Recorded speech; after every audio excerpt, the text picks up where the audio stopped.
Welcome to Live Before Lock, sponsored by the Awesemo OddsShopper tool. I'm your host, Neil Orfield, joined once again by DFS legend Terry McBride. Before we get started, please hit that like button and subscribe to the Awesemo YouTube channel if you haven't already, so you can get notifications whenever we go live. Terry, we have an 11-game slate, one of the larger slates that we've had so far this year. So let's jump right into it with a little overview. Do you have any weather concerns today? I didn't see any when I was writing a little earlier. Let me just make sure. There were a few situations where it was, 14 to 20-ish% chance of precipitation. Nothing that looked overly threatened. And it looks similar to that today throughout the updates. Everything looks pretty safe in terms of postponement, cancellation. There's 20% out in Seattle, but they'll just bring the roof out. So that'll be fine. I'm not really worried about any postponements. Maybe we see an in-game delay here or there, but I don't really see anything threatening anything. And we've got chillier conditions east of the Mississippi, and then once you hit the Mississippi, everything starts to shoot up in temperature and hitting conditions get better. So that's a interesting cross the country kind of dynamic on the slate. I am looking forward to the hitting conditions getting a little bit better because it has been not very high scoring so far. And I love me some home runs, a lot of high scoring baseball. It's more interesting for me. It shouldn't be really from like a DFS perspective, who cares? But it's still just more fun when there are more home runs. So I'm ready for some summer baseball. Yeah, I talk about that when I do like the NHA show with Aton. Like we're always looking for the overs because they're just more fun to root for. Who wants to root for a guy to go out there and suck and not do well, Yeah, exactly. All right, from a general, we'll get right into the games. We got some complaints last week that we discussed strategy too much. But before we go, let's just touch on a tiny bit. Strategy. Why is that important? You get me and Terry together. We're going to want to talk some strategy. Sorry, guys. Let's just touch on, do you have any preferred, what's your preferred construction on a slate like this with 11 games? Are you doing full stacks or what are you doing here? Yeah, I'm primarily sticking to my general approach, which is going with pretty full stacks, 4-4s, 4-3-1s on FanDuel. Probably not going to bring that much in around the edges. And I think there's just a fascinating amount of good pitching today where if Corbin Burns happens to not deliver us the top start of the day, which it seems all things are pointing toward him doing that, I think the next highest score could go any number of different directions with this pitching slate. So it's a really interesting slate, particularly on the one pitcher site on FanDuel. Yeah, for sure. Yeah, I guess I should have put more FanDuel stats into my sheet to talk about because I know that you like playing FanDuel more.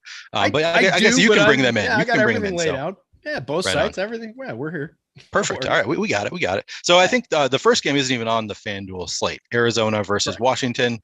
We've got Tyler Gilbert going up against Juan Adon. I might not be pronouncing that right. Joan, can you help me out there?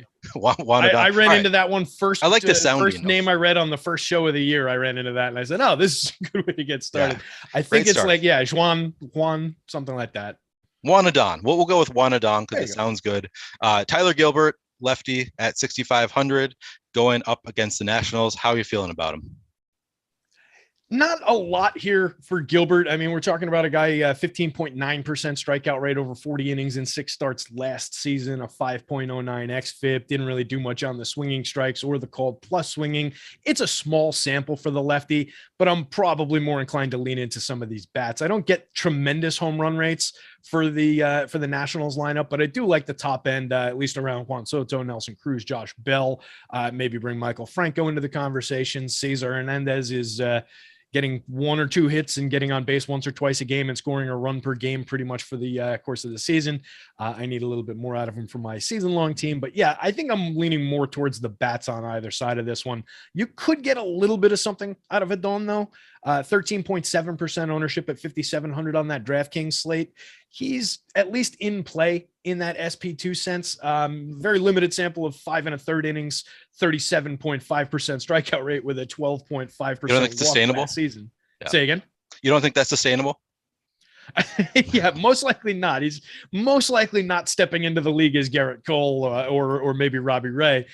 So far this year in a pretty small sample, he's made his 2 starts in 9 innings pitched across the 2 starts, 17% strikeout rate, still walking the world at 14.9. If he manages to rein in some strikeouts against this ugly Diamondbacks lineup, maybe there's something there at 5,700 as an SP2, but I don't love it because the field's kind of going to be there at 13%. I think that's around appropriate ownership for him. So don't really love the pitching in this one. Okay. You said that you did like some of the hitting from both sides. So you're going to play some of that ugly Diamondbacks lineup? Lowish ownership on that team, but the bat that I like most at the top is Dalton Varsho, and he's pulling a 13.7% because he's a catcher who happens to lead off a lot of the time. Ketel Marte is interesting to me, maybe like a Varsho, Marte, Peralta, Walker stack. You could talk me into either a Pavin Smith or a Seth Beer. I'm not sure if they both would make that stack, but it would be in very limited doses. I don't have the confirmed lineup in if I've gotten anybody who's not in that lineup. Trying to find where I can even grab it from. It's on one of these slates, I swear. Yeah, have we gotten the lineup yet? Not sure. I literally on the lineup site. Early. Yeah, on the lineup site, I'm not sure even which slate it's on. It's not on the 640 DraftKings. It's not listed here.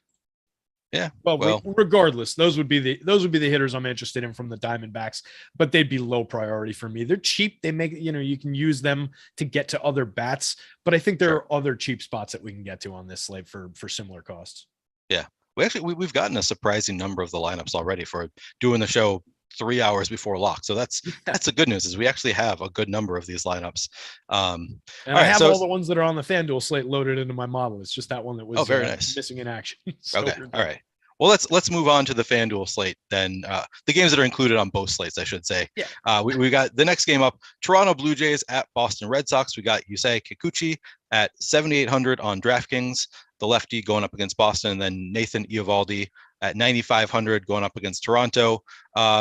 I like your style. You've been going, you talk about the pitcher and then you talk about the batters going against them at the same time. I like that. Let's do that. How do you like Yusei Kikuchi and how do you like the Sox stacks? I like your style too, pal, particularly since you promoted me to a DFS legend at the beginning of the show. Man. I got a lot to live up to. You've earned it, man. I don't know. We'll see. But yeah, with this game, I wrote up actually both hitting sides of this game in my tournament strategy article. I like both offenses. I like both stacks, but I do think Nathan Eovaldi, he's one of those guys that's on the list of, I wouldn't be totally stunned if the night ended and Nathan Eovaldi is a top pitcher, a top 3 pitcher in terms of his fantasy score that he's delivered. He's a good enough starter. He's 25.5% strikeout rate across 182 and a third last year in 32 starts, put up a 3.48 xFIP, a 1.19 whip, induced a 12.6% swinging strike rate.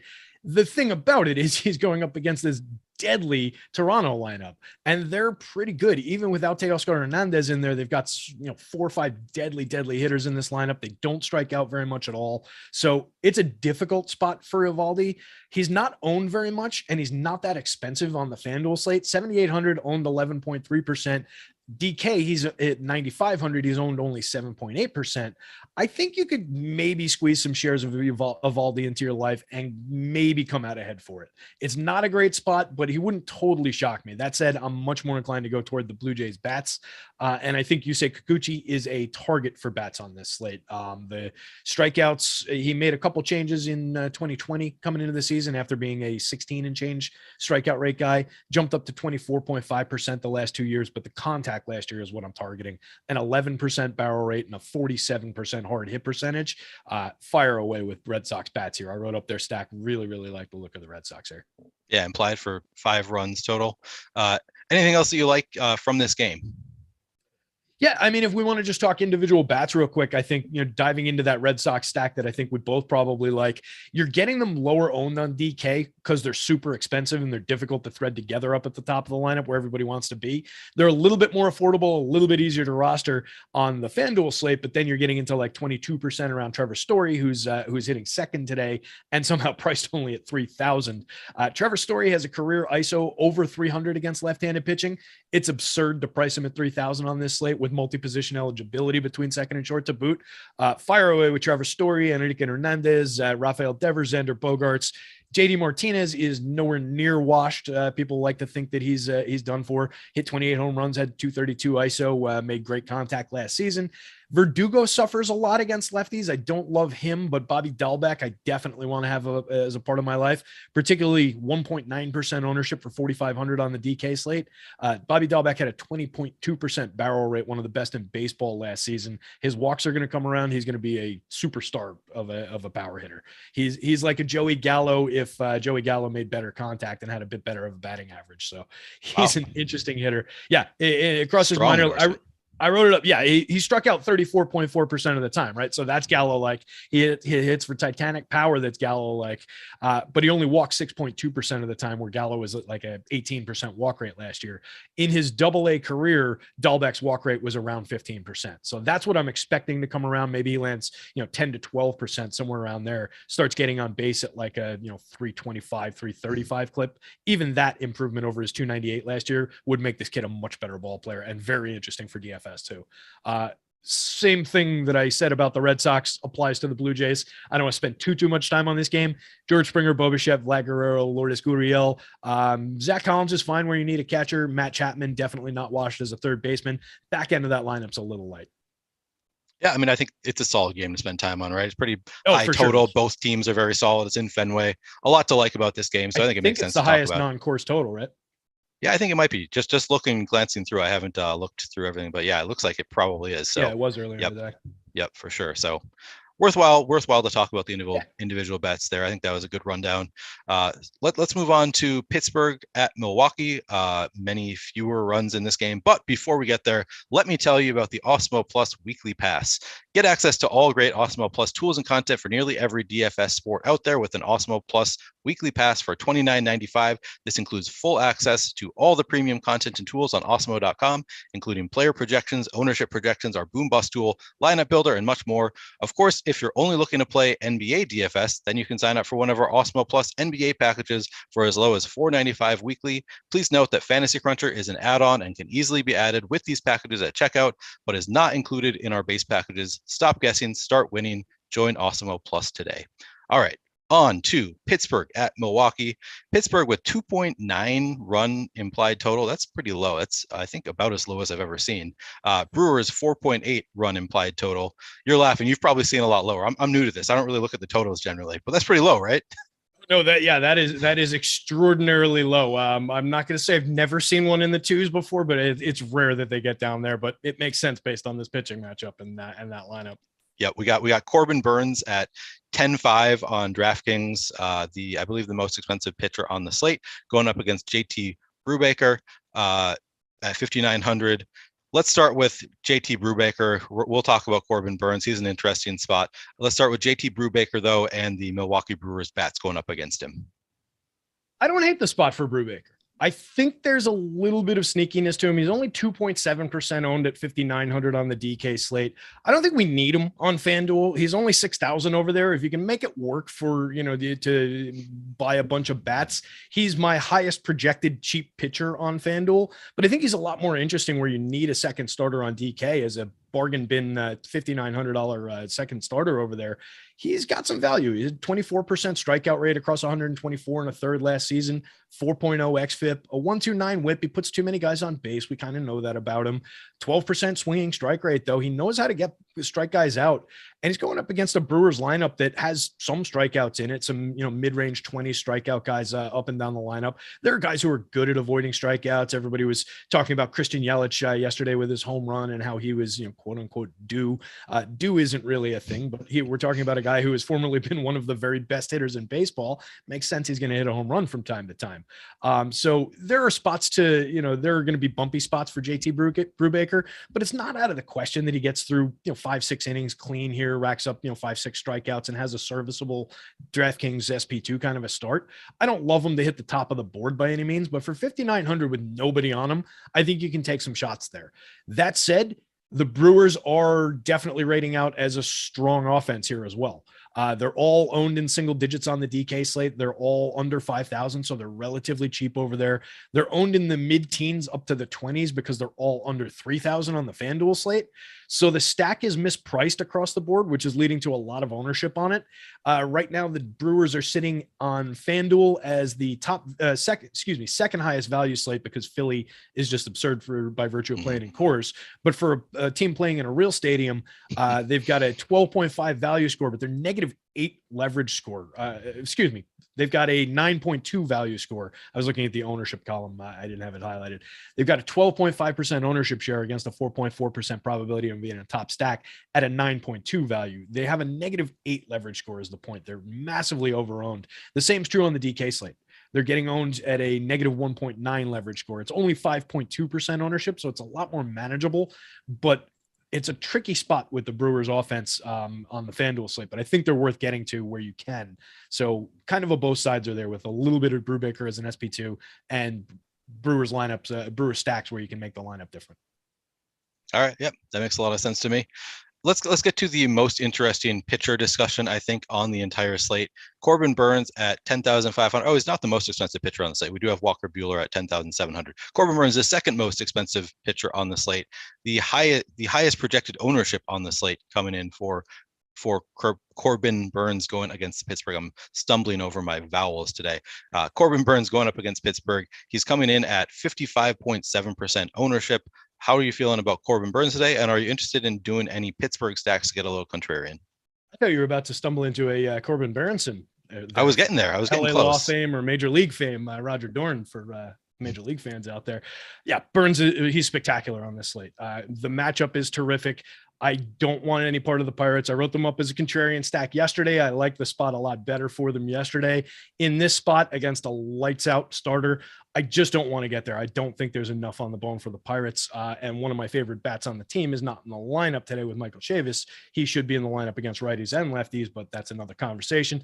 Burns, lights out, won the NL Cy Young last year. Not a lot to really sell to anybody. 2.30 xFIP, a 35.6% strikeout rate. He's spectacular. 30.5% hard hit, a 3.1% barrel rate. Some of the best contact marks in the league. Held hitters to, I think, a 1 point something home run rate last year when I wrote it up this afternoon. Just absolutely phenomenal. I don't care really what the price is. I don't care really what the ownership is. He's going to be in a quarter of lineups on FanDuel, half of all lineups on DK. Fire away. I've got him projected far and away the highest pitcher on the board, and the site sees him similarly. So I think he's easily in my lineups and a fair share of them, despite any ownership situations. Do you think you'll be coming in over the field? Are you playing on DraftKings today, first of all? No, I'm playing on FanDuel. Okay, so he's a quarter of lineups for the field on FanDuel. You're not concerned about that ownership at all? I mean, that's typically that's pretty high for an 11-game slate. 25% ownership for one pitcher. That's a ton. Are you willing to come in over the field on a guy like Burns just because you project him so well? I am, although I'll put it with the caveat that, like I said, there are other pitchers that I do like, and a fair number of other pitchers that I do like, guys like Musgrove, guys like Walker Buehler that I want to take shots on. But I think Burns has a potential for a 20-point margin on the field, and it's not a lot of guys that you can say that about on this slate, right? He's the guy who's going to come out here and could potentially just dominate in terms of strikeouts, in terms of not allowing anybody to reach first base even. I mean, he's the one guy who could come out. Walker Buehler could come out and have a dominant start in any given situation, but he's facing a Braves lineup that's just deadly and tough. Robbie Ray could come out and strike out the world, but he's got a lot of question marks around what was real, what's not, and what he's doing so far this year. Joe Musgrove, similar situation, down a peg from what Corbin Burns can give you, still a very good pitcher. So nobody has that upside. So yeah, at 25% on FanDuel, if I came in 33%, somewhere around there, just squeak me over a little bit, gave me a few additional lineups on the field where people are rostering different bats than I am, I don't mind getting over the field. It depends on that. I have no idea how it would shake out once I run it through the sorter and everything, because ownership is a big factor in how my model handles things, but I wouldn't be worried about it if I came in, 35-40% Corbin Burns. Okay. Yeah, that makes sense, especially on FanDuel. What about on DraftKings? I mean, DraftKings, we've got projected for 55.7% ownership. He's a top 2 pitcher 31.3% of the time, top 2 value 8.6% of the time. So he's pretty negatively leveraged on DraftKings. Would that scare you away at all? Or are you still willing to just get there because you project much better than everybody else?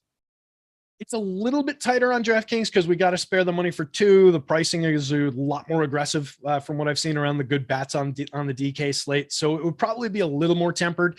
If I'm below the 52.5, we've got to remember that's against the 200%. So it's around the same quarter of the field.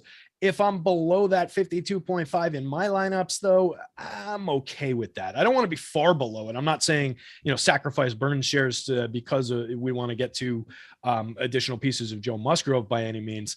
But I think based on cost, based on opportunity of getting to other bats, there is a little bit better of an argument to undercut the field on Burns and come in 40%, of your 200% pitching share, something like that of your lineups, I think would probably be appropriate. Okay. And what one final question about this game before we move on, because it's kind of interesting because you said that you kind of like both of these pitchers to some extent. We've got Brubacher at 5,900, Burns at 10.5. So, the Brubacher salary kind of offsets Burns to some extent. I'm curious if you'd be willing to, on DraftKings, play two pitchers from the same game in general, and if you would in this case, because obviously only one of them can get the win.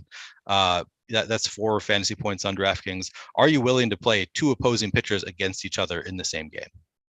I think when you're talking about a guy who's at like a value price like the 5,900 for Brubacher, or if you could even drop that lower to, ideally one of these $4,000 guys like a Matt Whistler, not to endorse Matt Whistler today. If you could get somebody like that where the win bonus isn't really going to matter, it's a lot easier for him to pay off that 5,900 if he just goes out, pitches a few clean innings, grabs us a few strikeouts. And I'm really not concerned about the win. And then especially when I'm kind of already writing that win off toward Corbin Burns anyway, it's a really strong probability that he's going to get that. So I don't mind it. It's probably not my favorite strategy, but Brubacher, like I said, is my top pitcher for value on that DK slate. So I don't mind it. I'd rather probably do that than grab shares of Cole Irvin against Baltimore for 400 more. Okay. Yeah, I was just curious. It's not something that I've ever done. I've never put in a limitation so I don't get two pitchers from the same game. So just kind of curious to hear what somebody who's been doing baseball DFS for a long time, if that's something that maybe I should be looking out for. But I think it makes sense. They could definitely both get there on a slate like this when they're both projected well for you at a decent salary. Yeah, and if we're talking about two guys that are, let's say a guy that's at 9,800 and a guy that's in the high 7s or the low 8s. I think if you're putting those two guys together in the same game, you're challenging yourself a little bit more because that win bonus, those extra points at those salaries are going to be a little bit more important. Where a low cost guy like Brubacher, you can kind of coast by with a good enough game and squeeze and, get what you needed to out of them. So I think it's kind of a salary decision. Yeah, that makes a lot of sense. All right. I like that decision, that discussion. Let's move on to the next game. We spent a lot of time on that one. A lot of games still need to get through. Yeah, I thought so too. Tampa Bay Rays at Chicago Cubs. We got Matt Whistler is the opener for Tampa Bay. He's 4,000 righty. Looks like DraftKings is expecting Josh Fleming to come in. At least they're listed among the pitchers that you could get to at 6,100. He could come in as a long reliever. Going up against Justin Steele at 7,600, lefty for the Cubs. Let's start with Tampa Bay. Do you have any interest in either Matt Whistler or Josh Fleming? And on the other side, would you get to the Cubs batters against them? I would get to some Cubs stacks, I think, just because they're cheap. They've been a little bit frisky, and I think there are some capable hitters like Ian Happ in the middle of that lineup. I like what Seiya Suzuki's done so far. Wilson Contreras is always an interesting catcher where you need him at 5,000 and 0.5% ownership on DK. So I don't mind doing that. I don't really want any part of the pitchers on either side of this one. You could argue that Justin Steele's got the talent to be worth 7,600 at some point this year. I don't think he's there yet. I don't think this is the spot for him. 8,200, I want no part of him on FanDuel.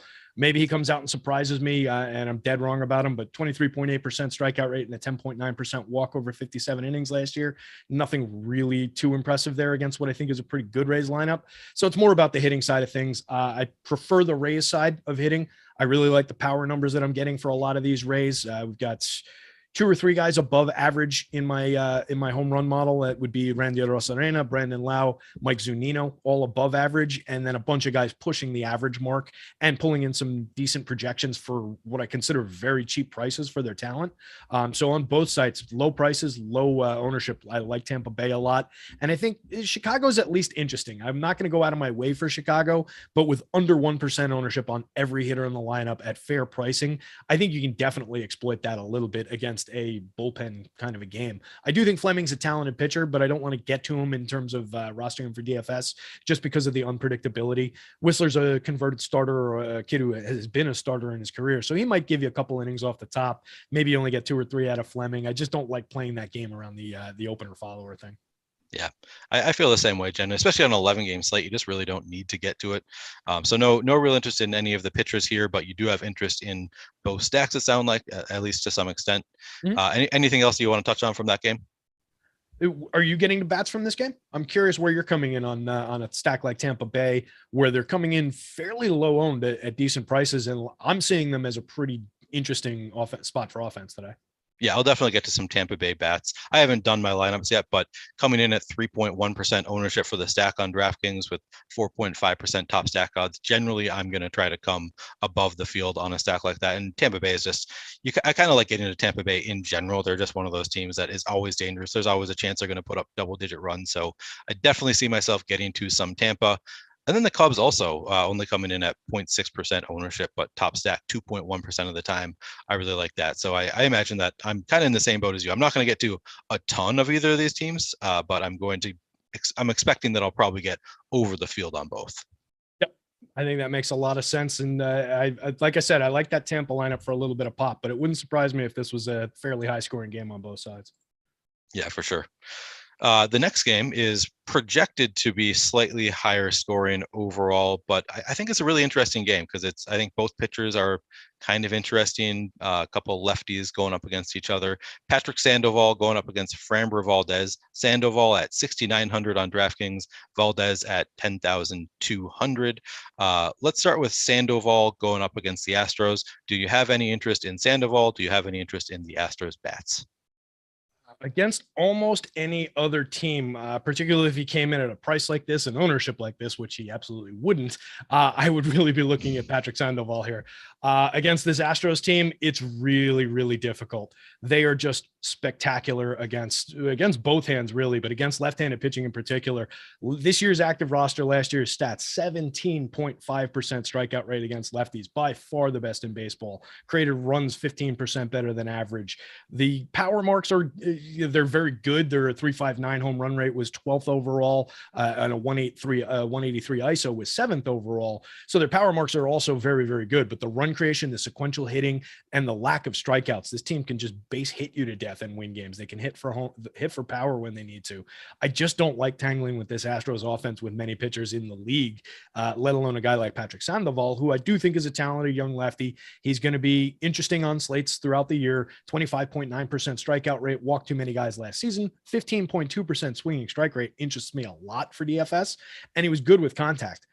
It's just this Astros lineup. If you wanted to take a couple total flyers with him, I can't even say that. I'm not even going to endorse it. No, I can't. Okay. I would be hands off with Patrick Sandoval despite liking him today, and despite nobody being there. I just can't get there. Framber, okay. I can endorse getting to some shares. He's not a great DFS pitcher. 21.9% strikeout rate doesn't really wow anybody.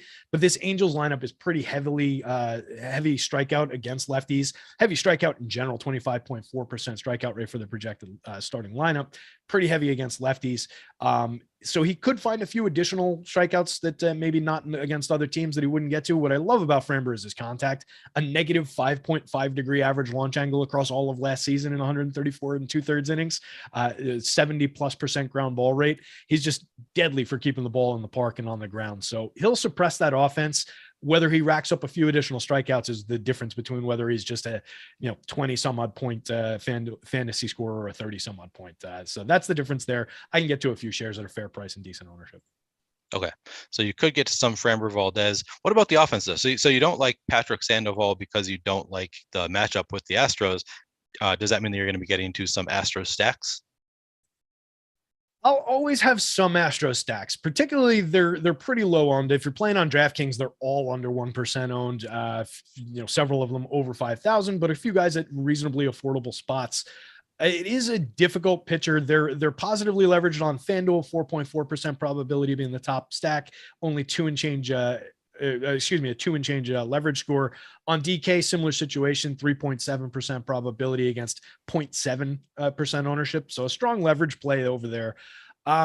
It's just that they're going up against a guy that I do think is a good pitcher. And like I said, the power marks aren't exactly league leading. They're good, but not great. And he's decent at suppressing power, 6.1% barrel rate, 35.4% hard hit, 85.4 average exit velo, and a 6.3 degree average launch angle last year.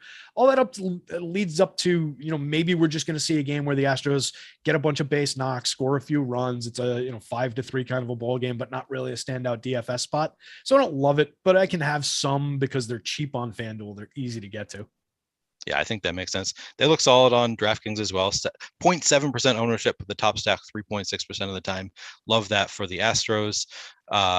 Did you say are you planning on playing any Angels stacks today with Mike Trout out of the lineup? Probably not. It's not a lineup I love in general when one of the top three is out. I agree with Greg was saying on the show this morning. You know, we could see certainly from Joe Adell, we could see a breakout type of a year. He's still going to be a 30+% strikeout guy in that lineup, though. So you can kind of throw pitchers at this team, particularly when a Trout or an Ohtani's out of the lineup. And for me, just with Framber's ability to keep the ball in the park and completely take the bats out of their hands in terms of power, I just don't really want to tangle with him. So I'm probably not going to have many, maybe one or two creeping around the edges, but it's not a priority by any means. Okay, sounds good. Let's move on to the Twins versus Royals. But first, let me tell you about the Best Bets package. Now is the time to check out our Best Bets package. Click the link below to subscribe, as our team of experts use Awesemo's industry-leading projection models to identify the best bets available in the NBA, MLB, and more each day. We are confident these bets will be worth more than the price of admission, so click that link below and start betting today. If you want a free preview of our best bets, follow our @Awesemo Best Bets Twitter and turn on notifications, as we will be posting one free premium bet every day. All right, moving on to my Minnesota Twins at the Kansas City Royals. We've got washed up Chris Archer going up against newcomer Carlos Hernandez. How are you feeling about this game? Let's start with Chris Archer. Are you going to be playing any of the washed up Chris Archer? I'm hoping he's not washed up. You kind of said last week on the show that you think he might be. Let's hope he can come back. But Chris Archer, 5,400. Do you have any interest, or do you have interest in the Royals bats going against him? I don't really get to a ton of this Royals team all that often. There are guys that I think can be interesting for fantasy on the right day. I'll take Sal Perez on any given slate any day of the week. Let me say that to start. But everybody else is kind of hit and miss, and they're medium grade powered. Some guys with decent speed, but they don't get on base all that much. So I don't get to a ton of Royals. That's probably not going to lead me to a lot of Chris Archer either, though. I'm still not a believer. I would be a fan of him not being done as well. Talented guy, nothing against him at all. But I'm not convinced by anything. Let me pull up what he's got so far this season. 21.4% strikeout rate in the small 4-inning sample so far this season. So it's just the one start. Didn't walk anybody. I guess that's a plus. 19 1/3 over 5 starts. Little flash appearances last year. 25.3% strikeouts, 9.6% walks. The xFIP was bumpy. The WHIP was bumpy. We need to see more from Chris Archer before I'm going to rush out and roster him. Even at 5,400 on DK, 5.9% ownership against a lackluster Royals lineup, I don't think we need it. I think there are better spots, even for cheap. So I'm probably not going to touch Archer. Probably don't need any Carlos Hernandez in my life. Low strikeout guy, 20.7% over 85 2/3 last year against a team that's at least got a ton of power in it. I'll give the Twins that. There are strikeouts in this lineup. I don't think Carlos Hernandez is the guy to go get them. So I don't need him on either side. Okay.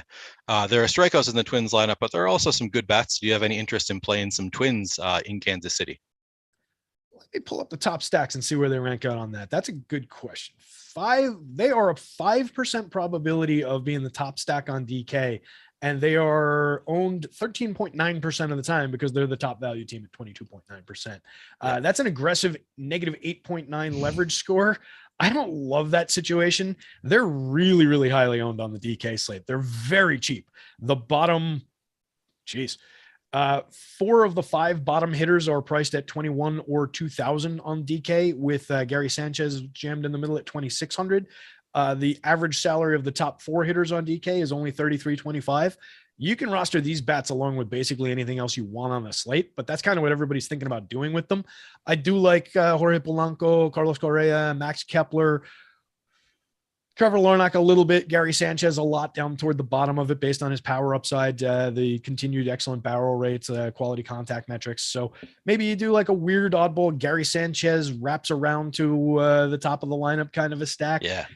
That would differentiate you at least. But that ownership on the bats that I want up top is a little bit difficult to handle. They're a little bit more friendly on FanDuel, but still, even in the 10% range, I don't love them. But they could certainly hit you some home runs. No Miguel Sano in the lineup is a big downgrade for their power, though. The guys on the show this morning were talking about it. I don't typically disagree with Mr. Greg Ehrenberg, but we had a firm disagreement about Mr. Miguel Sano, who hit 30-some-odd home runs last season and was still incredibly valuable. He can play in my lineup any day, but he's not in the Twins lineup today. For sure. Yeah, I actually just refreshed the top stacks tool because I saw that yours was updated since mine, and I think that it's updated again since you list. But the Twins are still the most negatively leveraged stack on the slate.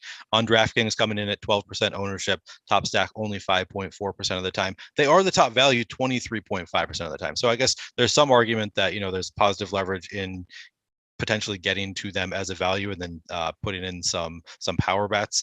How do you generally handle that? The top value versus the top stack percentage? Do you kind of like look at those numbers and average them out to some extent, or how do you usually play that? Or do you just focus on the top stack odds? So my biggest concern is always going to be those unique combinations, right? I'm not sweating the individual ownership. I'm even not sweating the team ownership on a stack to an extreme degree. This is a situation, they're extremely valuable, like I just pointed out with all those prices, so they can make anything else work. This is how you're getting Corbin Burns and a good SP2 and a decent second stack.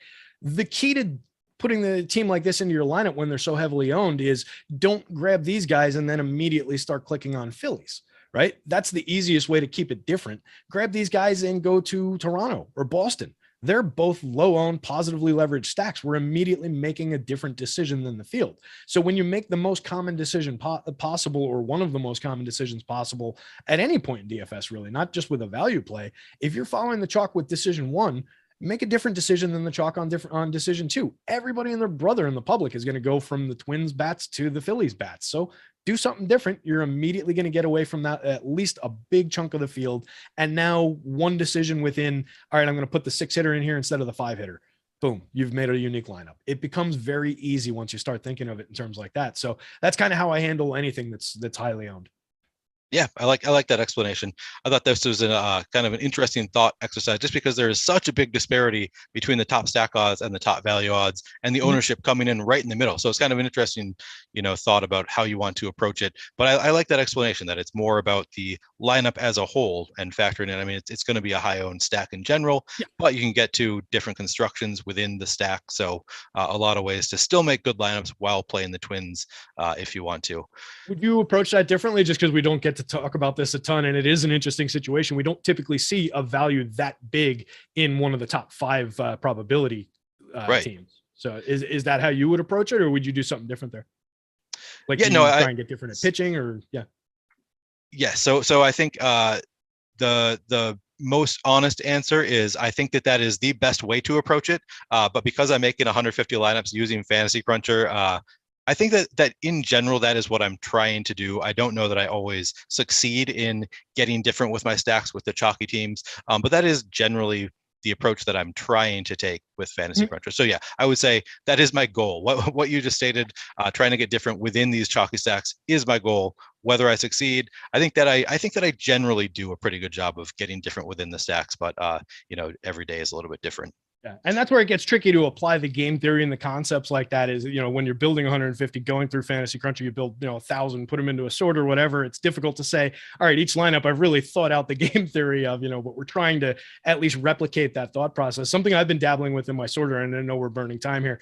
I'm pulling out a separate first stack ownership, second stack ownership, so that I can factor them differently, so that I can say, all right, I don't care as much about the ownership on the first one, but let me get different. If this one is above X, let me try and get different here, and see if I can sort it in slightly different ways to bring that through. I've got a lab version of my sorter and a practice version one, so that's in the lab right now. I'll let you know how it goes.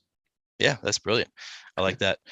People in chat are reminding others to hit the like button, so I guess I should say it out loud too. Please hit the like button if you have not already. Terry, let's move on to Philadelphia at the Colorado Rockies, the chalkiest game on the slate, the highest total. It'll be interesting how we approach this one. First, Larry C asked, do you have a video on your sorting process? I've seen a couple people mention this, so.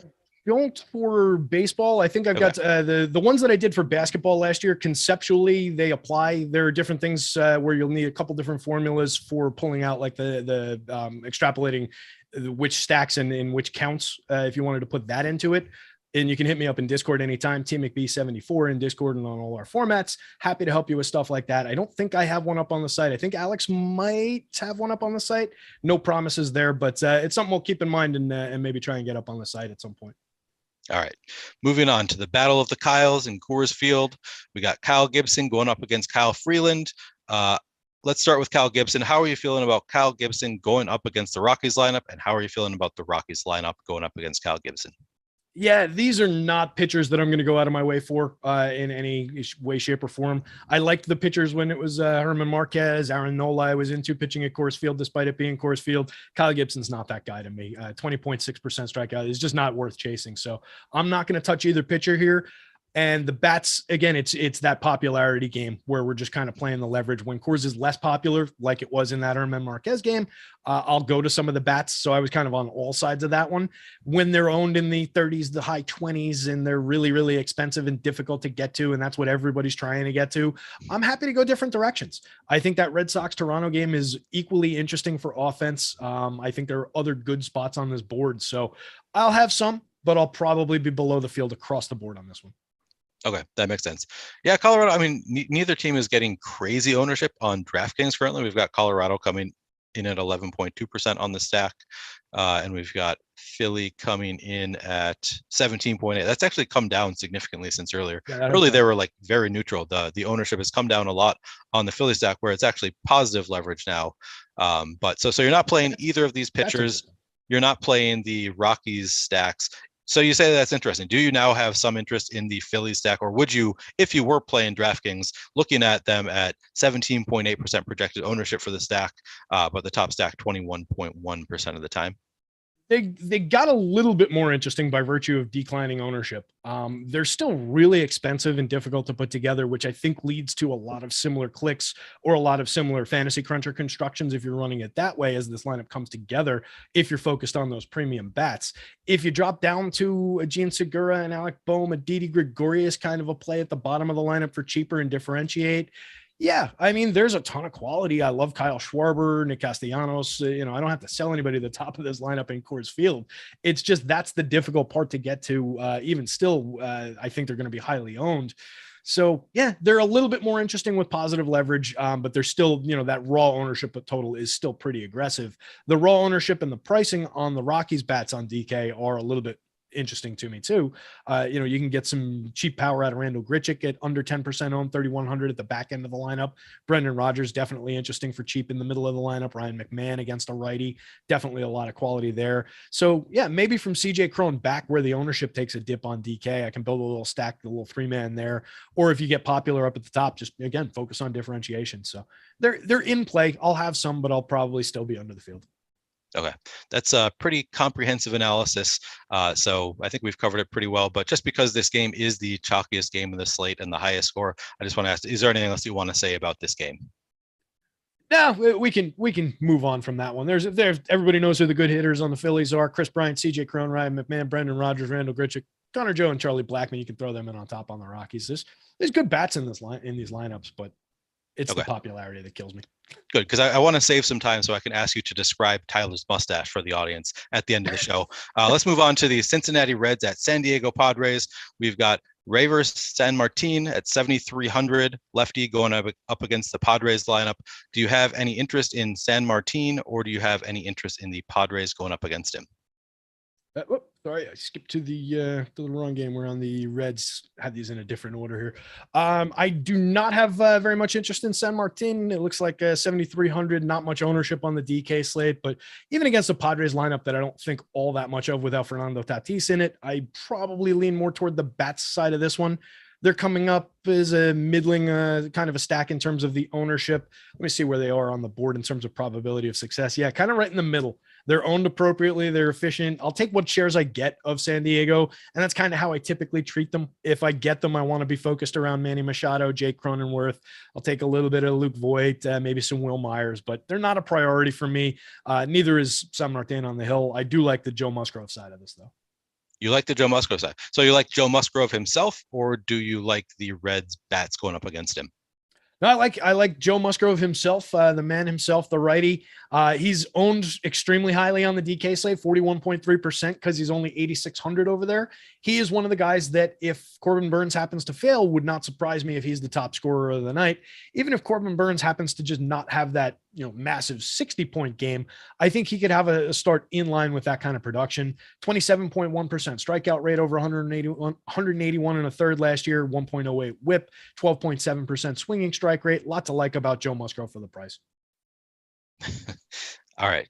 Sounds good. Just getting messages from Tyler in chat, throwing me off a little bit. Failing out so we can look at this picture he puts up too. It's such a non-representative picture of him. He's all like dolled up. That's like his graduation photo. Yeah, I mean, come on, Tyler. You gotta get your picture updated with the mustache. All right. So anything else you want to say about the Reds at Padres? No, we're good here, I think, on this one. You could maybe convince me to grab some super cheap Reds with no ownership on them on either site. Like, this is an interesting alternative value stack if you didn't want to grab all those really, really cheap Twins bats. These guys line up as kind of interesting at the similar pricing. And you can get decent hitters like Nick Senzel, Tommy Pham, Joey Votto, Aristides Aquino. Colin Moran is always interesting against a righty, decent contact metrics and a decent amount of power there. I don't love it. I'm not going out of my way for it, but if I desperately needed very, very inexpensive bats, this would be an interesting place to look where you would get them without any popularity as compared to the Twins. Okay. Yeah. I like that call. Yeah, I finally was able to see the picture that Tyler put up, and I think that might be actually like his high school yearbook picture. It looks like to me. I don't know what that is, but it does not look like the Tyler that I know and love. Not at all. Let's move on. Clean cut cousin. Right, exactly. It doesn't even look like Tyler. All right, we've got the Texas Rangers at the Seattle Mariners. These pitchers are sort of interesting. So we've got Jon Gray outside of Coors Field, finally pitching in Seattle. How do you feel about Jon Gray? He's 8,200 on DraftKings going up against the Mariners. And how do you feel about the Mariners going up against Jon Gray? I'm looking forward to Jon Gray performing this year. Not sure if this is the spot. I don't mind how he rates out on the board. On DraftKings, he's in the middle, 4.2% probability of being a top two starter, and owned only 2.1% of the time. So you're getting him half as owned as his probability of success for only 6,900. I think this is a good Seattle lineup overall, but I wouldn't mind grabbing a few shares of Jon Gray with positive leverage here. He's not overly highly owned. He's a talented guy in general. So I have no issues getting to that. 24.4% strikeout rate over 149 innings last season, a 404 xFIP. He could tear through this lineup a couple times. There's definitely strikeouts on the board for him here across most of these hitters. So I would not mind grabbing a few shares of Jon Gray. He's at least serviceable. You're set on DraftKings or on FanDuel? You're playing the FanDuel. Excuse me. Slate. That was the top of the page says DraftKings, but when you click the tab, it doesn't change. So I clicked the tab. That was his FanDuel numbers. On DK, it's actually even better. It's an 8% probability of being a top two and a 1.4% ownership. So you get even more leverage on him. He's a little bit more expensive. He's not the value price. That's the difference. So he's in that mid-range price. So he'd be like an expensive SP2 option at no ownership there. But I do still like him. I think there's a decent start in line for him here. Okay. I don't even think you screwed that up. I just lost track of which one we're talking about because I asked you about I actually stopped. I actually stopped to look, and I just looked in the wrong spot because I forgot that part doesn't change on the board. Gotcha. So you have some interest in Jon Gray. And did you say, are you going to play any Seattle stacks on FanDuel? Yeah, I wouldn't mind having some. They're cheap at the top as well. They're low owned, and I do think there's quality in Adam Frazier, Ty France, Jesse Winker, Eugenio Suarez. You could convince me to roster even the bottom end with Crawford Toro, and then two young players that I think are going to be hitting toward the top of the lineup before it's all said and done. Jared Kelnick and Julio Rodriguez. Rodriguez, a rookie who needs to find his footing. Kelnick famously struggled last season, so you take what you get with them. But I think it's an interesting lineup, at least from top to bottom, at fair prices and nobody on them. And Gray is certainly a gettable pitcher, so it's not like you're going to be throwing him up against a 35% strikeout guy or anything. So yeah, you can roster some Mariners here. All right. What about the other side of this? Robbie Ray, 9,800, very solid pitcher, great last year. Lefty going up against the Rangers in Seattle. So you like that it's in Seattle rather than Texas. How are you feeling about Robbie Ray going up against the Rangers? And do you have any interest in the Rangers bats against Robbie Ray? I do have interest in the Rangers bats against Robbie Ray, probably more than I have in Robbie Ray at 42.8% popularity for 9,800 on DK, 30% popularity for 9,900 on FanDuel, going up against the Rangers. I cannot throw Robbie Ray very far, and I trust him not quite as far as I can throw him. So yeah, that's Robbie Ray in a nutshell for me. I know he won the American League Cy Young Award last year. He cut his, he had 3 years running. His walk rate was something like 14 point something. And then he cut that down to 6 and change last year. There's something funky going on there. Over the first 2 starts of the season, he's back up to a 10.4% walk rate, which is in line with his 10 point something career walk rate. Robbie Ray is a guy who has always been a good strikeout pitcher. He jumped up to a 32.1% strikeout rate on the reduced walks on a 15.5% swinging strike rate, 29.6% CSW percentage last season. I need to see him do it again. As unfair as that might sound for the American League Cy Young Award winner, he's got to come out here and prove to me that he can control the baseball and control where these pitches are going. Otherwise, he's going to be that completely wild, completely unpredictable, still 28% strikeout guy, but not nearly the pitcher that we saw last season. He had a 1.05 whip last year, by far a career low.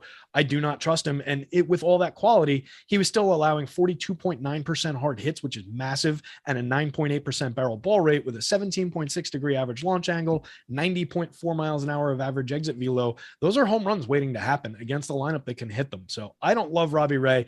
I would have some across 150 lineups, but I would be undercutting the field on both sides. Okay. And you said that you do have interest in the Rangers bats going up against Robbie Ray. Looks like They have positive leverage on DraftKings. I assume it's the same on FanDuel. Haven't looked yet, but you're going to be playing some. Yeah, I like the idea of getting to frisky teams against massively owned pitchers. So you're gaining leverage that way. And I think they've got a decent shot at putting up a good score here, particularly if his walk issues still crop up. They are going to have additional free base runners. They've got a few guys who drew better than 10% walks last year in the lineup. They've got a lot of strikeouts in the lineup, but there's also a lot of power. 4 guys in the lineup over 3 over a 10, and Mitch Garver pushing a 10 in my home run model if he's in the lineup. There's definitely power. Marcus Semien, Corey Seager, Mitch Garver, Adolis Garcia, Nate Lowe, I'll throw in there. Back end of the lineup is a little bit dicey. You get your Nick Solaks and Charlie Culbersons and Eli Whites of the world. I don't love those guys. Any one of them is serviceable as a bolt-in if you wanted to round out a stack or if you need a cheap hitter, but it's more about the top end. But there's a ton of great contact and an ability to draw a walk and get on base and score some runs in that top end. So I like this Rangers team here. Yeah, that makes sense. I think it makes sense that you have your doubts about Robbie Ray. Last year, it felt like a total outlier from his generally pretty wild pitching in years past. And then if he'd come into this year and been solid again and not thrown many walks, but he just started off back where he was 2 years ago. So it's hard to trust him right now. And I think it makes a lot of sense to go to some Rangers bats before other people are willing to go up against Robbie Ray. So that all makes a lot of sense to me. Anything else you want to say about this game before we move on? I just want to throw that one back in your lap. Where are you coming down across 150 lineups relative to Robbie Ray's public ownership? Like, how much would you have versus at 42.8 on DK and 30% on FanDuel? I'm sure those have changed slightly. Yeah, I'm going to come in well under the field. I'm going to set a cap probably at about half the field. I might set my cap for Robbie Ray at maybe 20% or so. I mean, I like the spot in Seattle better than pitching in Texas, but still, I think I'm with you that if the field is going to be going that high on him, just assuming that he is the same pitcher as last year, then I'm going to take the chance that the field is wrong and cut my ownership on Robbie Ray by about half the field, I think, is what I expect to do. Yep. I like that. It sounds just like how I would handle it. All right. Next, we've got the Baltimore Orioles at the Oakland Athletics. But before we get there, let me tell you about the Awesemo MVP Text Program. Get exclusive Awesemo discounts and the first crack at beta testing new tools and features by joining our Awesemo MVP Text Program. Sign up by texting MVP to 1-660-656-4417, and you'll automatically be entered to win a year of Awesemo Plus Platinum. For more information, simply click the link in the video description below. All right. Baltimore at Oakland. 1-900. We need a short code. Yes, we do. Baltimore, Oakland. We got Chris Ellis. I think we've got Chris Ellis. That had not been confirmed at the time I was doing this run sheet. I don't know if I've seen confirmation, but DraftKings has him in as the pitcher for the Orioles. He is 4,000. Assuming that he does end up starting, do you have any interest in Chris Ellis at 4,000 going up against the Athletics? And do you have any interest in the A's bats coming back against Chris Ellis? This could be Doc Ellis on a head full of LSD, and I wouldn't want to roster him. I don't know if you know Doc Ellis threw a no-hitter on a head full of LSD, allegedly. I did not know that. All right. Yeah, it might have been a perfect game. I forget which.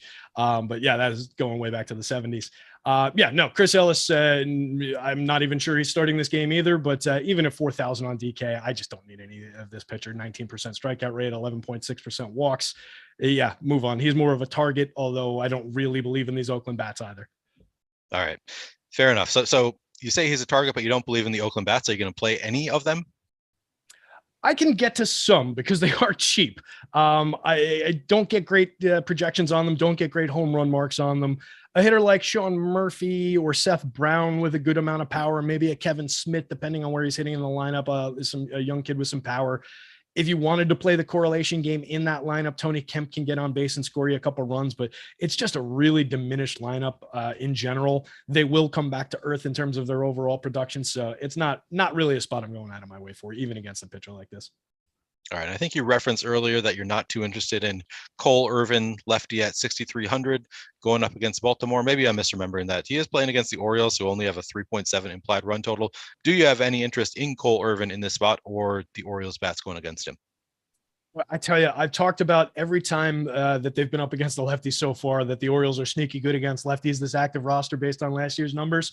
This might be the last time I say it. If they don't get to this one, I don't know what we're going to do. 198 team ISO last year, 111 WRC plus, a 4.05% home run rate. Those were ranked 3rd, 8th, and 4th overall in baseball against left-handed pitching last season. There is quality in this lineup against lefties. I will go back to the well one more time. They're all low owned. They're easy to roster. Cedric Mullins, Ryan Mountcastle, Trey Mancini, Anthony Santander, Austin Hayes, even Jorge Mateo and his blazing speed. If you can get to combinations of those guys against this pitcher, I think it's worth doing. I think he's a little overowned. 6,300, he's good value, but with their quality against lefties, with his 16.3% strikeout rate over 178 in the 3rd innings last year, that's who Cole Irvin is. I don't think we're going to get all that much out of him, in the future in terms of advancing strikeout rates. So I think these Orioles, it could be a frisky spot for them. I'm going to be on the bat side of this one over the arms. I don't want to be with 14% of the field on Cole Irvin here.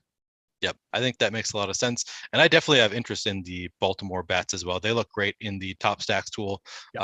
On DraftKings in particular, they're 1.7% ownership, 2.8% top stack odds, and 5.3% top value odds. So I'm definitely with you playing some Baltimore bats. I feel like I almost always have some interest in the Baltimore bats. People just don't like playing them, and they always have the potential to put up 10 runs. I feel like I don't know, maybe I overestimate them, but I feel like they do pretty well more often than people expect.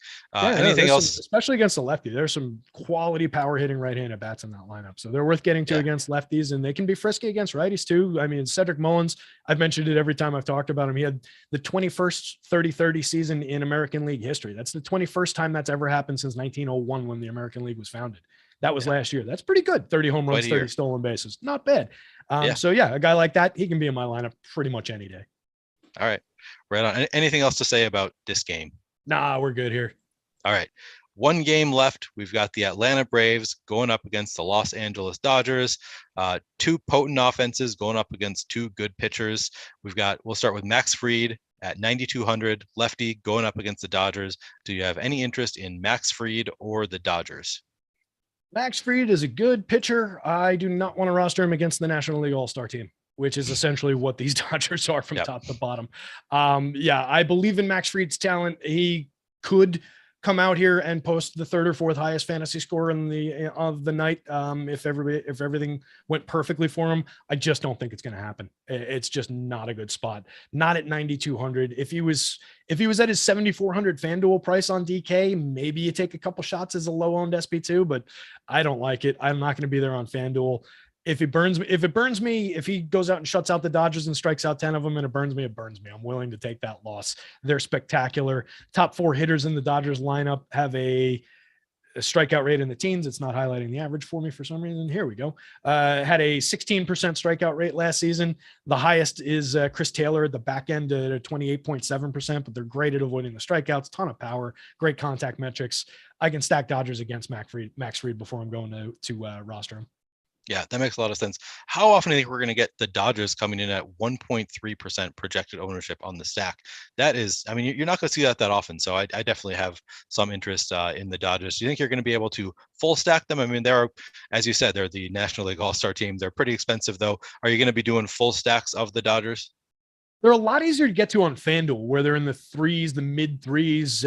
4,000 for Trey Turner is very affordable over there. I'm really not sure what they're doing. They're a lot more difficult on DK. But that said, like 3,900 for Justin Turner in the middle of the lineup is pretty cheap. 4,100 for Will Smith, middle of the lineup, pretty cheap. Cody Bellinger coming around, 3,100. Get there early. Gavin Lux, bottom of the lineup, 3,300. There are ways to put these guys together cheap.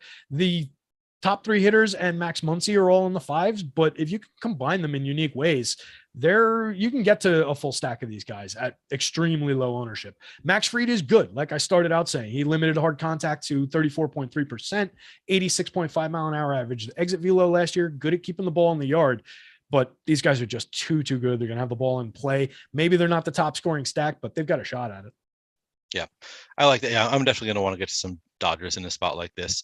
Looks like Walker Buehler is also not getting a ton of ownership on DraftKings, currently only projected for 8% ownership.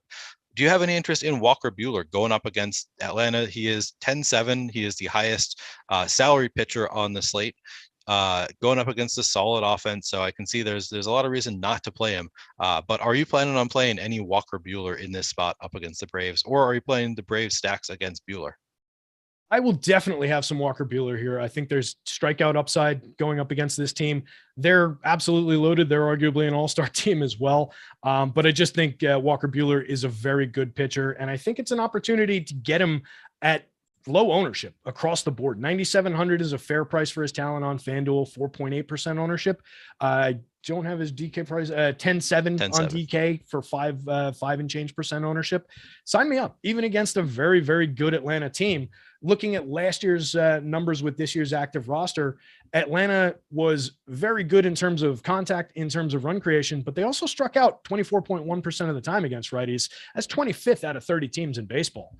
Yeah, their home run rate was 4.37%, ranked second in the split. I'm not going to hide it from you guys. 205 ISO was third overall, but I'm interested in those strikeouts against one of the most talented right-handed pitchers in baseball. Walker Buehler, 207 and 2/3 innings last year, 26% strikeout rate, gave us plenty of quality, 3.57 xFIP, a 0.97 whip, 11.6% swinging strikes, keeps the ball in the yard, 36.9% hard hit rate, 6.8% walk rate, also put up 27 quality starts in 37 tries, including the playoffs last year. So on FanDuel in particular, where we care about that quality start bonus, he's worth chasing. He's one of the more reliable pitchers to pitch deep into any ball game that he starts, and he's not going to be run out of the stadium by this Braves lineup. There's tons of power, there's tons of quality of contact in that Braves lineup, but there are strikeouts for him, and he can get through it cleanly. So, is he guaranteed to come out and give you a great start? Is he guaranteed not to give up 5 runs and have a clunky 20-point start when we need him to go for 40 on FanDuel?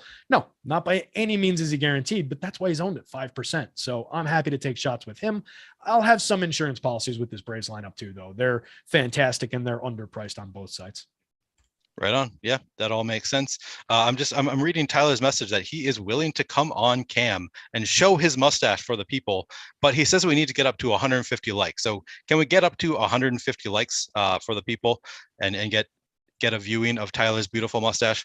And before we get there, like imagine like right, the porn stash guy, like on the low end of the porn industry, got fired and started having to work at a gas station, and he grew his mustache out just a little bit.